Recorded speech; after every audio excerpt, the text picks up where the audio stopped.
Good morning, 8th class. So let's start our today's maths class. In the previous class, we discussed about exercise 11.1 and 11.2, in which we have direct variation and indirect variation. Now the third exercise of this chapter is time and work, in which we are given work of somebody's in number of days. So first question is, if A can do a piece of work in 10 days, ए कोई person है, वो एक work को 10 days में करता है. B can do the same work, B उसी काम को 12 दिन में करता है. And C will do the same work in 15 days. पूछा क्या है, how many days will it take to finish the same work together. So A can do the work in 10 days. Okay, so हमें क्या निकालनी होती है यहाँ पे, 1 डे की एफिशिएंसी निकालनी होती है. मतलब कि 1 डे वर्क ऑफ ए कितना हो जाएगा, यहाँ से 1/10 वर्क हो जाएगा. क्योंकि हम यहाँ क्या लेके चलते हैं, एक वर्क लेके चलते हैं और वो सब क्या कर रहे हैं, उसी सेम वर्क को कर रहे हैं, मतलब 1 वर्क ही कर रहे हैं. Now B can do the work in 12 days. तो same 1 day efficiency of B हो जाएगा, 1 डे वर्क ऑफ बी हो जाएगा यहाँ से 1/12 वर्क. और सेम ऐसे ही सी क्या कर रहा है, C can do the work in 15 days. So 1 day work of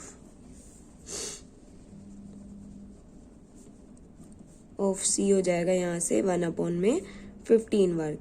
अब पूछा क्या है कि how many days will they take to finish the same work together मतलब क्या होगा, वो तीनों साथ में. सो 1 डे वर्क हम इन तीनों का निकालेंगे तो क्या हो जाएगा, 1 डे वर्क ऑफ तीनों का इकट्ठा, मतलब उन तीनों को क्या कर देंगे हम, plus equals to add all 3 numbers, that means 1/10, 1/12 plus 1/15. Now we have to take the LCM of 10, 12 and 15. So 10, 12 and then 15. First of all 2 से डिवाइड होगा, 2 5s are 2 6 and 15 नहीं डिवाइड होगा, इसीलिए एज इट इज. नाउ 3 से 3 5 नहीं होगा, 3 2s and 3 5s are. Now again 5 से 5 1 जा 5 2 and 1. ठीक है, सो क्या आ गया LCM, 2 3s are 6, 6 5s are 30, 32 जा 60. दैट मीन 60 एलसीएम आ गया. Now 10 will be divided to 60, answer will be 6. 6 will be multiply to 1 is 6, then plus 12 को डिवाइड करेंगे 60 से, answer will be 5 and 5 will be multiply to 1 is 5. LCM में क्या होता है, हम नीचे वाले नंबर को इससे डिवाइड करते हैं, देन जो आंसर आता है उसको ऊपर वाले नंबर से मल्टीप्लाई करते हैं. तो 15 डिवाइड करेंगे 4 एंड 4, तो यहाँ से कितना आंसर आ गया, 6 plus 5 11, 11 plus 4 is 15/60 and 1/4. Now that will be the 1 day work of A plus B plus C. तो टोटल वर्क कितना हो जाएगा इनका, टोटल वर्क जो हो जाएगा उसका रेसिप्रोकल कर देते हैं. रेसिप्रोकल मतलब क्या होता है, जस्ट उल्टा कर देते हैं. So total work, okay sorry, so number of days, okay, so they together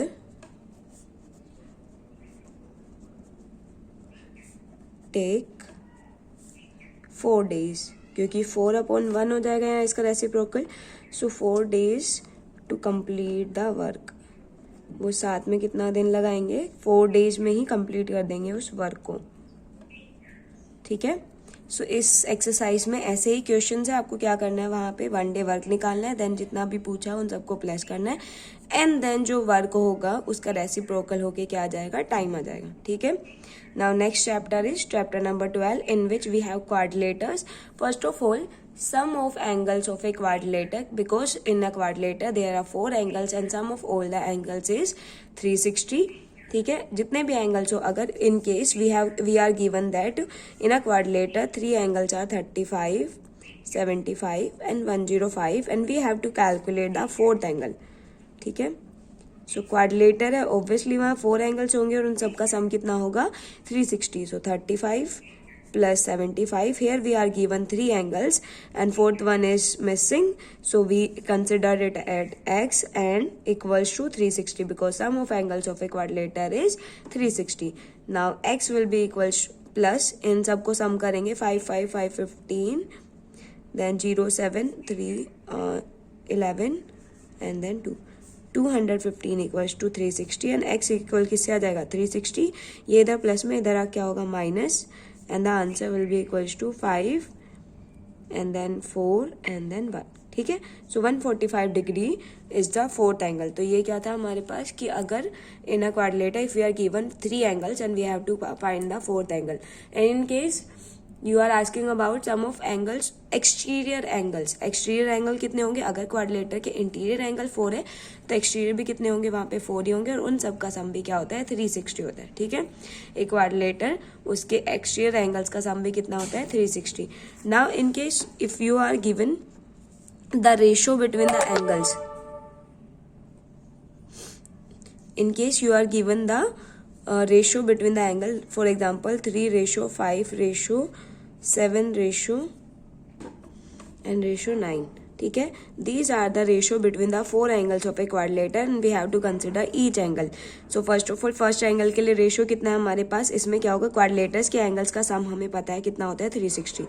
Now first angle कितना given है ratios के लिए 3 upon में sum of all the ratios is 3 plus 5 8, 8 plus 7 is 15, 15 plus 9 is 24. Multiply with, multiply किससे करेंगे, sum of all the angles which is 360. ठीक है, in case we are given कि ratio between the 4 angles of a quadrilateral is this and we have to calculate each angle.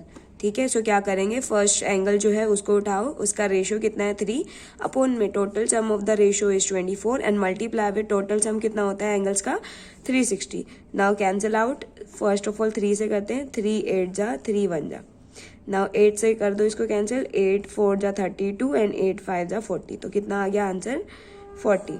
Now second के लिए निकालना है, second के लिए कितना हो जाएगा, यहाँ से 5 है उसके लिए रेशियो अपॉन में सम ऑफ ऑल द रेशियो कितना है 24 और मल्टीप्लाई विद 360. नाउ अगेन 3 8 जा 3 से करेंगे 120 एंड 8 1 जा 8 8. नाउ 8 1 जा एंड 8 5 जा, तो 15 5 जा कितना आ गया 75. और ऐसे ही बाकी दो एंगल्स निकाल लेना. ठीक है, so that is all for today. Thank you, have a nice day. Morning students, this is for class 8th. This is our reader portion, as you all know. Students, for the revision we will start with the syllabus of our chapters. Now our syllabus is started from third chapter. Now look at the third chapter. This is our third chapter, Onam, the harvest festival of Kerala. जो ओनम है ये आपको सबको पता है festival है. You read about this chapter earlier also. Now look at the book exercise of this chapter and we will start with the revision of this chapter. First of all, we will read about the word meanings. Part and partial, essential, part. Monotonous, dull. Legends, myths. Associated, connected. Situated, located, coast, seashore, farming, agriculture, livelihood, source of earning, lunar, related to moon, refreshing, fresh or energizing, paddy, rice plants, harvested, reaped, subjects, people of the kingdom, jealous, envious, popularity, fame, sought, asked for, draft, person, much below normal size, tiny, very small, universe, whole world, entire, whole, rangolis, decorations made with flowers, lavish, generous, enact, perform, mythological, mythical, traditional, conventional, exciting, thrilling, spectators, viewers. Students, these all are the word meanings. You have to write it down. You have to learn these word meanings according yourself, and you also learn with the Hindi meanings also. Okay, now let's start with the one word answers. Answer the following questions in one word or one sentence. What do festivals mean to children? जो festivals होते हैं वो children को क्या क्या मतलब होता है उनके लिए? Good food, new clothes and decorated house. This is the mean to the children कि festival पे उनके लिए उनके हिसाब से क्या होता है. For how many days in the festival of Onam celebrated? कि वो कितने days के लिए मनाया जाता है ओनम. For 10 days, 10 दिन के लिए. Who do the two little well decorated mounts represent? जो दो लिटिल वो थे वो किसने रिप्रेजेंट किए थे? Mahabali and lord Vishnu. Mahabali and lord Vishnu ने रिप्रेजेंट किए थे. Now take the right answer. First is many legends are associated with almost all our dash festivals. Religious, वो हमारे religious festival होते हैं. Onam is the greatest festival of Kerala. The festival of Onam falls in Shravan Bhadropada, that is around अगस्त और सितंबर. अगस्त में भी हो सकता है और सितंबर दोनों के अंदर हो सकता है. The dash is freshly harvested paddy. Paddy क्या होते हैं? राइस. Paddy को हम राइस भी कहते हैं. Indra, the king of Devas, was jealous of Mahabali's popularity. Jealous of is the answer of this sentence. Next two sentences on the next page. Sixth is he grew until he was as big as the universe. Universe is the answer. The festival of Onam is celebrated for dash days. 10. ये हमने one word में भी read किया था. So this is the answer of 10 days is the answer. Okay students, we completed with the book exercise as you all know. Now in the next video we will discuss about the question answers. Thank you everyone. I hope you understand this video. Students, this is for class 8. Students, as you all know, we are doing our grammar portion. In previous video we are doing letters. Now today I will start with the next topic, and that is notice format. First of all, I will tell you about the format of notice, and then I will give you one question about the notice, how you are going to write it down. Okay students, now let's start with that. Students, this is for class 8. So format is not given in your book, so I will make for you. Now see this format of notice. This is the most important thing, and notice is coming of 5 marks. Please make sure that you will score 5 out of 5. So listen each and everything and read this format very carefully. This will help you in writing the notice. First of all, you will make the box. Okay, make the box, write it down. Notice, school name in capital letters. You will write it down your school name. अगर question में आपको school name given है तो आप वही लिखोगे, otherwise आप अपने स्कूल का ही नाम लिखोगे जिसमें आप पढ़ रहे हो. ओके, और वो सबसे इम्पॉर्टेंट चीज़ कैपिटल लेटर्स में लिखोगे. ओके, देन डेट लिखोगे जिस दिन भी आप नोटिस लिख रहे हो. देन हेडिंग जो भी लिखोगे कि किस बारे में है हमारा नोटिस, तो उसको भी हम कैपिटल लेटर्स में ही लिखेंगे हेडिंग को. ओके, और कंटेंट के हम इंफॉर्मेशन डालेंगे कि हमें किस चीज़ के रिलेटेड हम ये लिख रहे हैं. Okay, at the end you will write it down your name and designation means होता है पोजीशन, कि आप किस पोजीशन पे वहाँ पर काम करते हो. Okay students, now I will give you a question how you are going to write it down the notice, so that you will easily understand about the question notice. Students, this is in your book on page number 231. This notice is given in your book, and notice is of 50 words. Notice जो हम लिखते हैं वो ज़्यादा से ज़्यादा और कम से कम 50 वर्ड्स होना चाहिए. Okay, this is the most important thing. This is a question, or you can say format here. You will write it down this notice in your fair notebook. New Birds Senior Secondary School. यहाँ पे आप अपने school का भी नाम लिख सकते हो. Okay, then notice, date, जिस दिन भी आप नोटिस लिख रहे हो. हेडिंग लिखोगे, सब्जेक्ट लिखोगे, means cleanliness and hygiene workshop. Workshop किसके रिलेटेड है? क्लीनिनेस और हाइजीन के रिगार्डिंग है. ठीक है, तो आप देखो कैसे लिखेंगे. The school is organising a workshop on cleanliness and hygiene to create awareness about keeping the surroundings clean.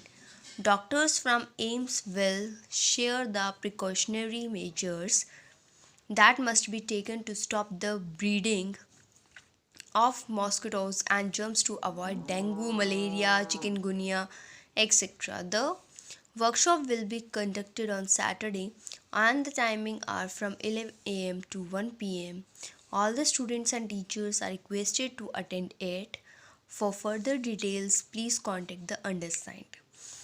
In this notice all the information is important, so you have to write it down all the information which is important. Okay, सिर्फ important information आपको इसके अंदर डालनी है और last में अपना नाम लिखोगे और जो ये नोटिस लिख रहा है वो अपनी डेजिग्नेशन लिखेगा. और डेजिग्नेशन का मतलब होता है पोजीशन. जैसे इसमें लिखा हुआ है हेड बॉय, यानी कि ये हेड बॉय है. Okay students, this is your homework. You have to write it down the format and this notice in your fair notebook. Thank you everyone. I hope you understand this video. Good morning students. This video is for class 8th science, chapter 15, lightning and earthquake. Yesterday we have done question number 1 of long question answer type. Today we will do question number 2. What is an electroscope? Explain its construction. देखिए electroscope क्या होता है और उसकी construction बतानी है, यानी कि हम उसको कैसे बनाएंगे. वर्किंग इसमें नहीं पूछी गई है, हम क्या बनाएंगे इसकी कंस्ट्रक्शन, कि कैसे बनता है. उससे पहले पढ़ेंगे इलेक्ट्रोस्कोप होता क्या है. So let's start. An electroscope is a device use to detect and measure electric charges. We have studied about the lightning and earthquakes. So in lightning we studied about transfer of charges. Charge एक body से दूसरी body पे transfer होते हैं. तो electroscope एक ऐसा device होता है जो हमें बताता है कि चार्ज किसी ऑब्जेक्ट से दूसरे ऑब्जेक्ट पे गए या नहीं, ट्रांसफ़र हुए या नहीं. तो ये क्या हो गया, एक डिवाइस जो डिटेक्ट करता है और मेज़र करता है इलेक्ट्रिक चार्जेस को. और transfer of charges can be detect and measured with the help of an electroscope. So इसमें से हम कोई भी एक डेफिनेशन लर्न कर लेंगे या समझ लेंगे अच्छे से. दोनों एक ही बात है कि हमें बेसिकली इलेक्ट्रोस्कोप किस में हेल्प करता है. एक ऐसा डिवाइस होता है जो इलेक्ट्रिक चार्जेस का ट्रांसफ़र हुआ या नहीं उसको डिटेक्ट करके हमें मेज़र करके बताता है. उसके बाद हम पढ़ेंगे कंस्ट्रक्शन ऑफ इलेक्ट्रोस्कोप. ये इलेक्ट्रोस्कोप बनता कैसे है. An electroscope consist of a metal disc. क्या कैसे बनता है इलेक्ट्रोस्कोप, क्या कंसिस्ट करता है, एक metal disc to which a fine metal rod is attached. जिससे एक मेटल रोड, वो क्या करेगा, एक मेटल डिस्क की शेप आप समझते हो ना, कुछ इस टाइप से होती है, उसके साथ एक मेटल रोड लगा देंगे. ठीक है. One end of rod has two very thin metal strips. तो जो उसका दूसरा, जैसे हमारे पास कोई एक मेटल की डिस्क हो गई और यहाँ पे एक मेटल रोड लगा दिया हमने. ठीक है. और इसके दो एंड पे, यानी कि नीचे वाले एक एंड पे हमें क्या करना है, दो पतली पतली स्ट्रिप्स लगा देनी है. ये किसी मेटल की होंगी. ठीक है. या तो ब्रास की हो सकती हैं, कॉपर की हो सकती हैं, या फिर गोल्ड की हो सकती है. ठीक है. Okay. One end of the rod has two very thin metal strips of copper, brass और gold. The metal strips are capable of spreading out and coming close to each other. तो ये जो मेटल स्ट्रिप होती है ना, ये movable होती है. ये क्या कर सकती है, तो एक दूसरे से दूर जा सकती हैं या एक दूसरे के पास आ सकती हैं. It is kept on A wooden box. फिर इसको हम क्या करते हैं, इसकी सेटलमेंट ऐसे करते हैं कि किसी जार में बंद कर दिया इसको और एक वुडन बॉक्स पे रख दिया।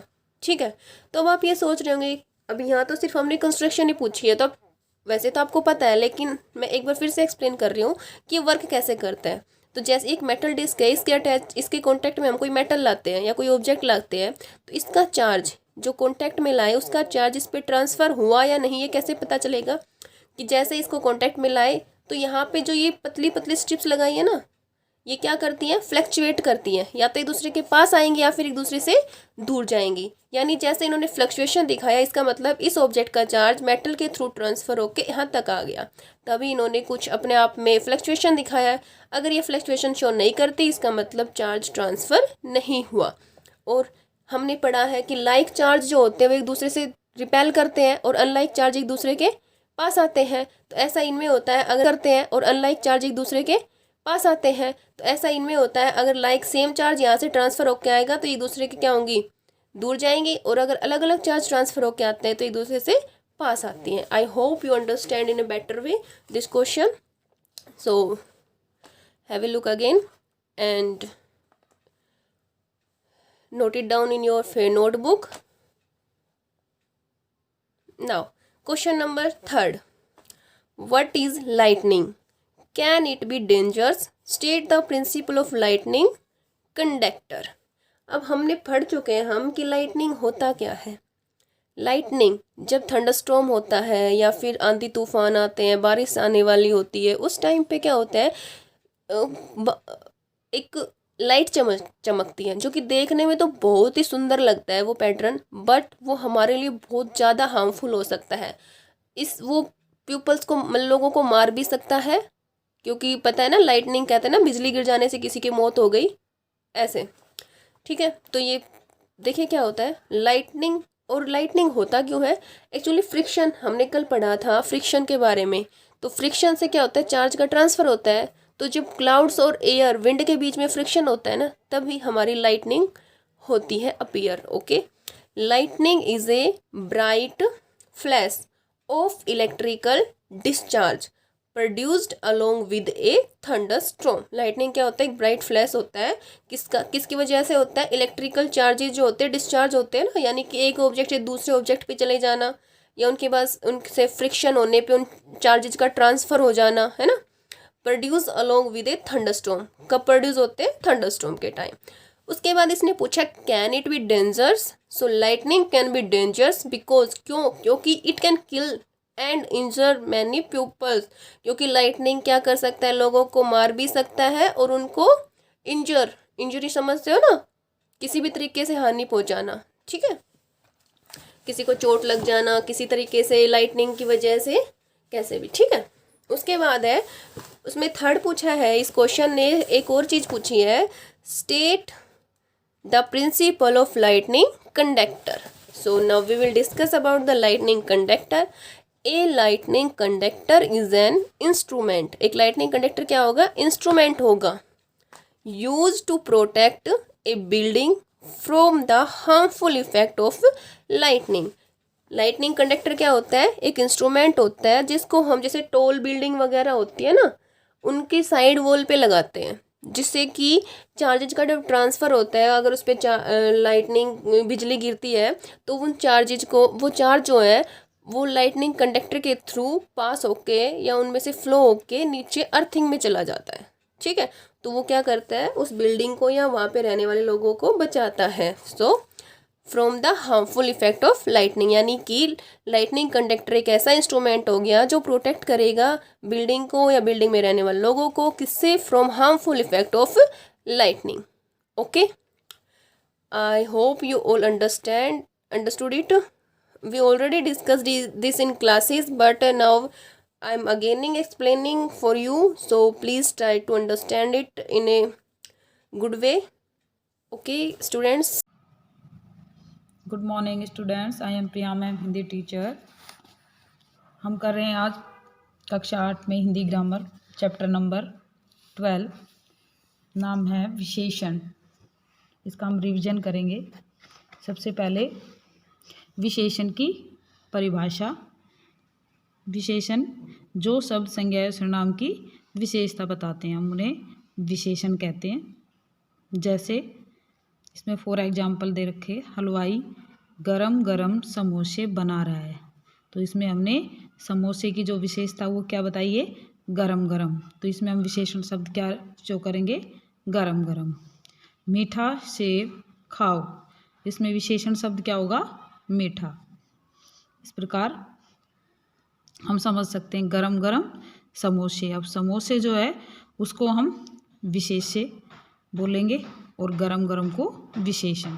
जिसकी विशेषता बताई जाती है वो विशेष्य होता है, और विशेषता संज्ञा या सर्वनाम की विशेषता प्रकट करने वाले शब्द उसे हम विशेषण कहते हैं।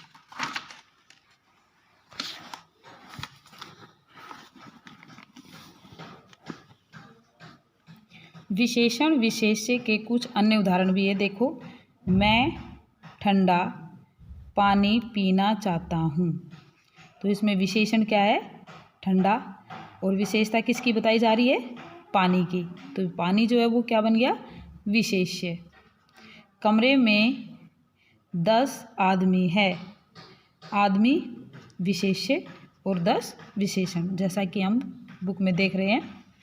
अब इसके बाद हम आगे पढ़ते हैं। ध्यान रखें कि विशेषण संज्ञा से पहले भी आ सकता है और बाद में भी। जैसे यह ठंडा पानी है, यह पानी ठंडा है, तो हम इसको संज्ञा से पहले भी लिख सकते हैं और संज्ञा के बाद भी। संज्ञा सर्वनाम के गुण, दोष, संख्या, मात्रा आदि को बताने वाले शब्द विशेषण कहलाते हैं। नीचे दिए गए वाक्यों को ध्यानपूर्वक पढ़िए। इसमें सबसे पहले है सुधांशु अच्छा लड़का है, तो इसमें जो है वो क्या बता रहा है, गुण। इसमें क्या शो हो रहा है, गुण।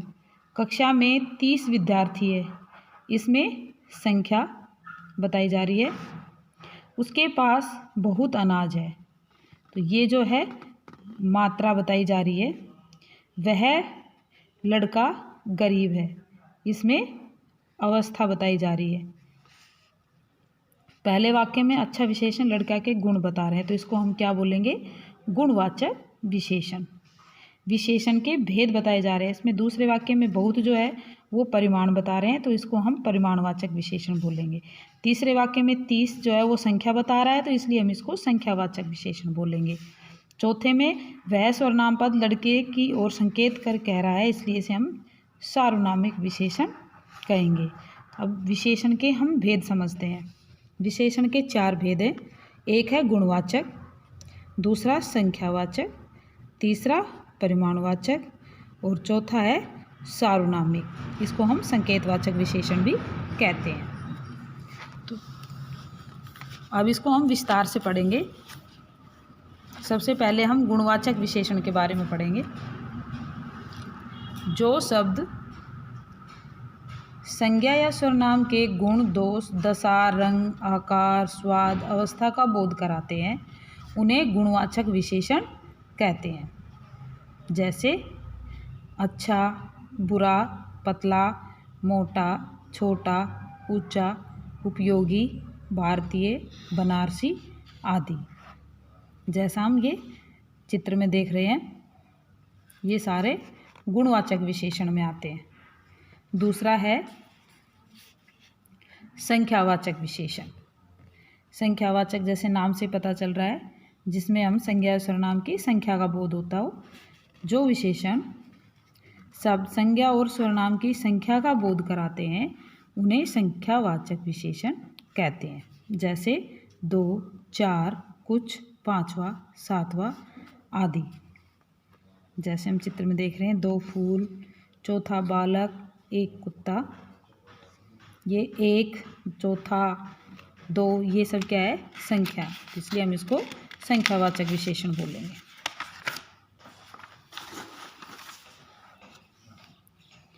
संख्यावाचक विशेषण के भी 2 भेद हैं। एक है निश्चित संख्यावाचक, जिसमें शब्द से संज्ञा सर्वनाम की निश्चित संख्या का बोध होता हो, वो तो निश्चित संख्यावाचक विशेषण होता है। जैसे कक्षा में 30 विद्यार्थी है। और अनिश्चित संख्यावाचक, जो विशेषण शब्द निश्चित संख्या का बोध न कराए उन्हें अनिश्चित संख्यावाचक विशेषण कहते हैं। जैसे कुछ लोग बेहोश हो गए, तो कुछ में निश्चित नहीं है कि कितने लोग थे, इसलिए हम इसको अनिश्चित संख्यावाचक में काउंट करेंगे। नंबर 3, परिमाणवाचक विशेषण। इनमें जिन विशेषण शब्दों से किसी वस्तु की मापतोल संबंधी विशेषता का पता चलता है उसे परिमाणवाचक विशेषण कहते हैं। जैसे 2 किलो, 4 मीटर, 3 लीटर, थोड़ा, कम, अधिक आदि। फॉर एग्जाम्पल 2 किलो घी, तो जो घी है वो कितना है 2 किलो, इसका माप जो है 2 किलो, इसको हम परिमाणवाचक विशेषण में काउंट करेंगे। परिमाणवाचक विशेषण के भी 2 भेद होते हैं। नंबर 1, निश्चित परिमाणवाचक। जैसे हमने निश्चित संख्यावाचक पढ़ा था, ऐसे ही निश्चित परिमाणवाचक। जो विशेषण शब्द किसी वस्तु की निश्चित मापतोल मात्रा का बोध कराते हैं वो निश्चित परिमाणवाचक विशेषण होते हैं। जैसे मुझे 3 मीटर कपड़ा चाहिए, थैले में 5 किलो चीनी है, मतलब यहाँ पे निश्चित तौर पे बताया गया है कि ये जो कपड़ा है ये कितना है 3 मीटर है, और जो चीनी है वो कितनी है 5 किलो है। ठीक इसके विपरीत होगा अनिश्चित परिमाणवाचक। जो विशेषण शब्द किसी वस्तु की निश्चित मापतोल या मात्रा का बोध नहीं कराते उसे अनिश्चित परिमाणवाचक विशेषण कहते हैं। जैसे थोड़ा दूध, अधिक, खाना, कम चीनी। इसमें निश्चित नहीं है कि कितना दूध, थोड़ा में कितना थोड़ा, और अधिक में कितना अधिक, कम में कितना कम, हम निश्चित से नहीं बता सकते, तो इसलिए हम इसको किस में रखेंगे, अनिश्चित परिमाणवाचक में। तो आज हमने पढ़ा विशेषण और उसके भेद।